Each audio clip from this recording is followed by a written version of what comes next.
ด่วนตอนนี้สมาชิกคนหนึ่งของเสียงวีหกออกมาประกาศลั่นบอกว่าจะบ่ยอมไปใส่จะขออยู่กับบอสน้อยบอสใหญ่พอจากกับอาอายเพราะบอนนี่คือมีความสุขที่สุดแล้วจนกว่าเพิ่นสิไล่หนีว่าซันเดสบายดีทักทายสบายดีกันอีกคลิปหนึ่งก็แล้วกันเด้อพอแม่เอฟซีแฟนคลับแฟนหมอลำทั้งฝั่งไทยฝั่งลาวกัดได้คลิปนี้ก็คือจะพาทุกคนไปติดตามเรื่องราวข้อมูลข่าวสารเกี่ยวกับสมาชิกของวงหมอลำวงนั่นก็ออกวงนี่ก็ได้ยินข่าวทุกปีที่ตอนปิดฤดูกาลไปแล้วทุกวงเนาะจะฮือฮากลายเป็นประเด็นดราม่าฮ้อนปุดถึงแมนว่าเรื่องราวแบบนี้เหตุการณ์แบบนี้มันจะเกิดขึ้นทุกปีและมันเป็นเรื่องปกติของการล่าลงและไปขึ้นวงใหม่ของศิลปินในแวดวงการหมอลำไปแล้วแต่ว่าทุกปีมันก็ยังมีดราม่าทุกปีมันก็สร้างเรื่องราวที่น่าตื่นตาตื่นใจให้กับแฟนๆหมอลำได้เบิ่งได้ชมกันทุกครั้งท่านผู้ชมเนาะแต่ว่าสิ่งที่ค่อยอยากจะนำเสนอวงเสียงวีหกเป็นวงหนึ่งที่มีคนออกน้อยที่สุดเนาะเป็นการตอกย้ำเป็นตัวการันตีว่าวงเสียงวีหกเป็นวงที่มีมาตรฐานอยู่แล้วจะบ่มีคำว่าเสียใจอยู่แล้วจะบ่มีคำว่าอดอยากแน่นอนท่านผู้ชมล่าสุดเนาะมีบ้านฟ้าบัญชีหนึ่งเพิ่นได้ออกมาโพสต์เคลื่อนไหวเมื่อ22ชั่วโมงที่ผ่านมานี่นะ22ชั่วโมงที่ผ่านมานี่เพิ่นบอกว่าฉันอยู่เสียงวีหกฉันโคตรจะมีความสุขมากเลยเอาดีๆค่อยบ่ได้ค่อยบ่ไปใส่แน่นอนว่าซั่นเด้จนกลัวสังขารจะคลองจะไปบ่รอดแล้วว่าซั่นเด้หรือว่าเพิ่นจะไล่ค่อยออกว่าซั่นบ้านที่ให้ความหักแก่ฉันว่าซั่นเด้และมีคนซัพพอร์ตฉันบีเสียงวีหกปีที่7ป้าโถอันคนที่ซื้อบีนี่นะแม่บีอันน้องอายเอิ้นนั่นบ่อยู่เสียงวีหก7ปีมานี่แล้วบัดนี้ความจริงปีนี้เป็นปีที่6เพิ่นบอกว่าเสียงวีหกปีที่7นั่นก็หมายความว่าปีหน้าอยู่อีก1ฤดูกาลมาตั้งแต่เปิดฤดูกาลปีทำอิฐมาตั้งแต่ก่อตั้งวงจนปัจจุบันนี่ปีที่6จบไปปีที่7 9เข้ามาคนนี้ยังอยู่อีกเฮ้ยสามารถเอิ้นได้ว่าผู้บริหารระดับสูงของวงหมอลำเสียงวีหกกาบ่ผิดได้ตั้งแต่ก้าวขามาอยู่เนาะปีแรกนี่ล้มลุกคุกคานอดอยากปี1ปี2อ่ะนะหลายคนอยู่ฤดูกาลบางคนบ่ฮอดฤดูกาลก็หนีปะกันแล้วแต่คนที่ซื้อบีนี่แม่บีของอาอายนี่นะล้มลุกคุกคานประคับประคองถ้าจะเว้าได้ว่านี่คือส่วนหนึ่งที่เฮ็ดให้วงเสียงวีหกประสบผลสำเร็จมาถึงปีที่6ได้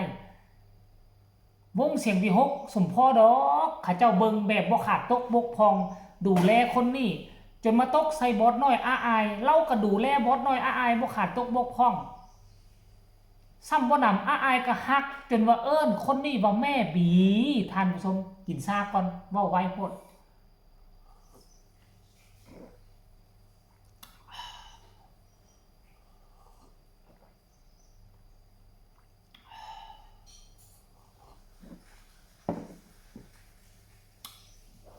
มื้อเช้านี่มื้อวานนี่ไปดำปลารู้สึกว่าคัดจมูกคัดดังเสียงมันขึ้นไปหลอดลมพุ่นรู้สึกว่าห่วยบ่แม่นว่าสิเป็นไข้อีกแล้วบ่แม่นว่าสิเป็นหวัดไออีกแล้วบ่ต้มน้ำถอกใส่ใบซากินคือคนจีนคนเวียดเบิ่งบางทีมันอาจจะช่วยบรรเทา มันอาจจะบ่หนักมาสานต่อกันแล้วกันทุกคนคนที่อยู่แบบนี้นี่อยู่แบบบ่ยอมออกนี่มันมี2อย่างอันอย่างหนึ่งกับความหักความแพงความผูกพัน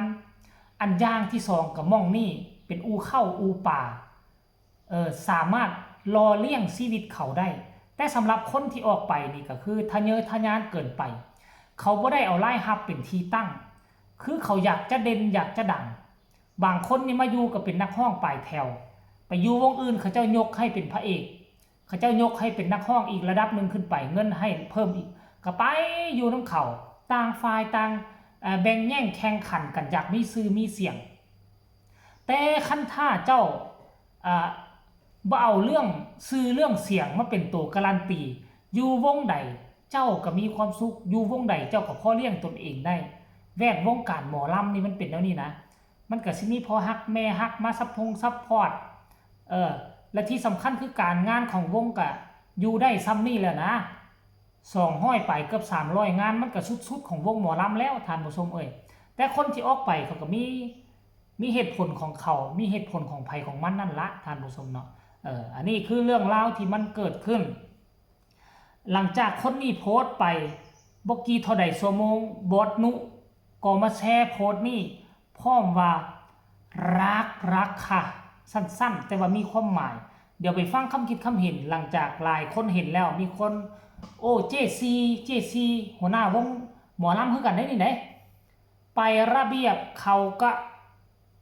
เอาผัวนอว่าซั่นนี่มันยังว่าไประเบียบเขาก็เอาผัวนอบีมาตอบว่าขอบคุณนะคะแม่อบอุ่นค่ะถูกต้องแล้วลูกคอมเมนต์นี้บอกว่าคอมเมนต์ต่อมาชัดเจนเลยคำนี้ชัดเจนว่าซั่นคอมเมนต์ต่อมาก็บอกว่าชัดเจนที่สุดน้องบีเสียงวิหกดีที่สุดแล้วแม่ไม่ได้อยู่ด้วยเป็นผู้ติดตามยังหลงรักเลยค่ะเนี่ยคอมเมนต์ต่อมาบอกว่ารักคุณมากสุดยอดเลยโอ้โหที่สุดในใจว่าสันติทานผู้ชมนี่มีเล็กๆน้อยๆค่อยก็คิดว่าแล้วล่ะวงเสียงวิหกพวกเจ้ามาสังเกตบ้างไหมถึงว่าอยู่ในแวดวงการหมอลำไทยเสียงวิหกอาจจะบ่แม่นเบอร์หนึ่งอาจจะอยู่ในอันดับที่4หรือที่5แต่เป็นอย่างเวลาปิดฤดูกาลมาวงที่เป็นเบอร์หนึ่งกับกลายเป็นวงเสียงวิหกเป็นวงที่คนลาลงน้อยที่สุดแต่วงที่เขาเจ้าตั้งให้เป็นเบอร์ต้นเบอร์หนึ่งของประเทศไทยคนลาออกเกือบ20คนอันนี้เขาวัดกันด้วยอีกอย่างว่าเขาวัดกันเรื่องโลกโซเชียลเรื่องลิ้นโลกโซเชียลเก่งหรือเขาวัดกันเรื่องความอบอุ่นการบริหารดีลูกน้องก็บ่อยากไปขั้นบริหารเอาแต่เป็นธุรกิจเอาแต่เงินแต่คำมาเป็นตัวตั้งจบฤดูกาลมาคือพวกเจ้าเห็นแล้วออกกันตะพื้เป็น10เป็น20คนในองค์กรเดียวกันคลิปนี้ก็แสดงความยินดีกับวงเสียงวิหกนกพงศกรกับบอสน้อยอ้ายก็แล้วกันก็ยังมีคนออกมาเคลื่อนไหวเนาะย่อสรรเสริญวงหมอลำเสียงวิหกปีที่7ต้องดังต้องปังกว่านี้แน่นอนสำหรับคลิปนี้ฝากกดไลค์กดแชร์กดติดตามที่สำคัญอย่ากดข้ามโฆษณาลาทานผู้ชมไปก่อนสบายดี